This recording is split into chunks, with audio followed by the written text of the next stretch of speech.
Hello Gir Somnath, હું આપનો મિત્ર ઇમરાન બગિયા અને હું બગિયા સલીના. તો હાલ અમે ગીર સોમનાથ જિલ્લા કલેક્ટર અધિકારી શ્રી દિગ્વિજયસિંહ જાડેજા સાહેબને અમે મળવા આવેલા છે, કેમ કે હમણાં ઘણું બધી સરસ ચાલી રહેલું છે સ્વચ્છતા હી સેવા અભિયાન, એ બાબતે થોડી વાતચીત કરવા આવેલા છે.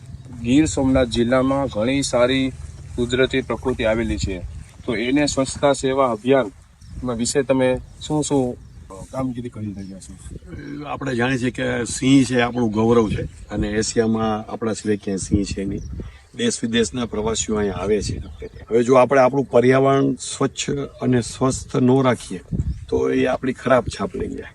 તો આપણા જે અત્યારે જે ઝુંબેશ ચાલે છે એમાં સ્વચ્છતા આપણો સ્વભાવ બને, અને આપણા જે ગ્રામ્ય વિસ્તારના જંગલની આજુબાજુ રહેતા જે આપણા જે નાગરિકો છે એ થોડી કાળજી રાખે.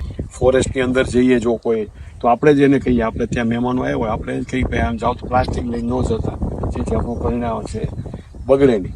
તો આવું જો આપણે ટેવો પાડી દેશું તો આપણું જે જંગલ છે એ કાયમ ચોખ્ખું રહેશે. આપણા નદી નાળા છે, સારી નદીઓ છે, ઝરણાઓ છે, એ પણ કાયમ ચોખ્ખા રહેશે. ખૂબ જ સરસ વાત કરી છે સાહેબે કે આપણો ગીર સોમનાથ જિલ્લો ખૂબ જ જંગલોથી ભરપૂર કુદરતી દ્રશ્યોથી છવાયેલો છે, અને એને આપણે જેટલું ચોખ્ખું રાખીએ એટલું આપણા માટે સારું છે.